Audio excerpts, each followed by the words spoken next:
Hello everyone. This time I will talk about the Battle of Baekgang. It was a battle that took place on the Chosen during the Taika Reform. At this point you may be wondering, why was Japan involved in the war on the Chosen? I'm sure you have questions like that. You understand it. To do this, let us first look at the situation on the Chosen during this period. About the Chosen during this period, there were three countries standing side by side. Among them, the country of Sheila. They want to form an alliance with the great Western power, Tang, and they wanted to unify the Chosen. Thus, the Tang and Sheila allied forces were formed. As a result, Baekgang was caught between them. Baekgang was destroyed. The people of Baekgang continued to resist in order to restore their country. Baekgang asked Japan for help. This led to Japan becoming involved in the conflict on the Chosen. About their demands, Baekgang wanted Japan to send reinforcements to them. Prince Hosho of Baekgang came to Japan as a hostage. They want Hosho sent back to Baekgang. Baekgang made such a request to Japan about the plans of the Baekgang people. Hosho is the son of the king of Baekgang. It was planned that he would become the new king and restore Baekgang. At that time, Japan was in the midst of the Taika Reform. This is a diplomatic issue that arises at a time when the domestic situation in Japan is gradually calming down. You need to think carefully here. Broadly speaking, there were two options available to Japan. One option is to help Baekgang. The other option was to abandon Baekgang. If Japan were to help Baekgang, Japan would become enemies of Tang and Sheila. Japan at that time was aware of the strength of the Tang, so this was a choice they would have preferred to avoid if possible. However, what if Japan abandons Baekgang? The Chosen was unified by Sheila and the Tang, so it was expected that their next target would be Japan. Whatever path Japan chooses, it will be a thorny one.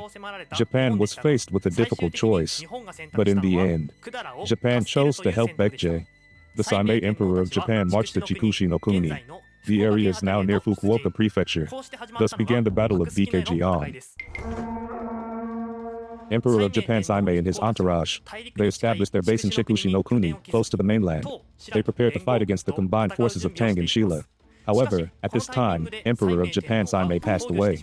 Emperor of Japan Saimei's son was Prince Nakano Oi from then on, who was in command of the Japanese military.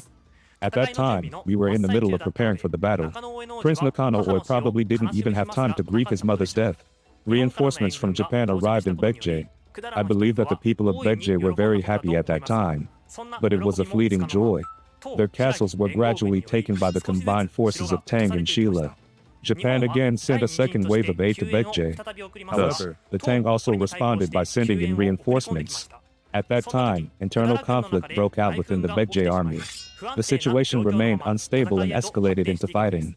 Japanese troops managed to rush to the rescue. However, the Tang army had arrived first and was waiting. At this stage, the Japanese forces were already at a disadvantage. Japan was attacked from both sides and suffered a crushing defeat. This is according to historical documents left behind in the Tang. Smoke and fire filled the sky. 400 Japanese ships sank at sea. Baekgang was stained red with the blood of Japanese soldiers. There is such a notation. Meanwhile, the land battle also ended in defeat for Baekgang. The allied forces of Japan and Baekgang were defeated. The restoration of Baekgang was never achieved. Thus, Baekgang was completely destroyed. It was only a matter of time before the power of the allied forces of Tang and Sheila reached Japan. Prince Nakano Oi prepared the nation for defense in preparation for the battle against the Tang. Well, Mizuki was built in northern Kyushu for national defense purposes.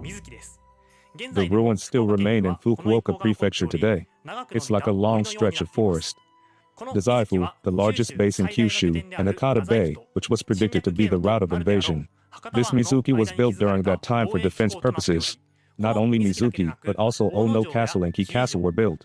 In addition, Kikuchi Castle was built to provide logistical support.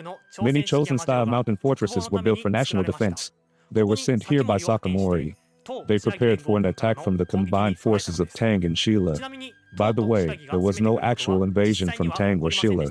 As a result, these castles were not used for their original purpose. Now, after Prince Nakano Oi withdrew from Kyushu, he returned to Yamato and moved the capital from Asuka to Otu. This was the relocation of the capital to Only Atsu Palace. Thus, Prince Nakano Oi moved the capital. He ascended to the throne at Atsu Palace and became Emperor Tenji. After that, Emperor Tenji put the finishing touches on the Taika reform. He promoted the formation of a nation centered on the Emperor of Japan.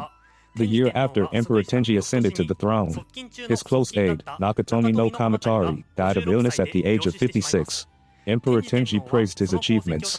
In terms of ranking, Taisyoken is the highest ranking, and we were given the uji called Fujiwara.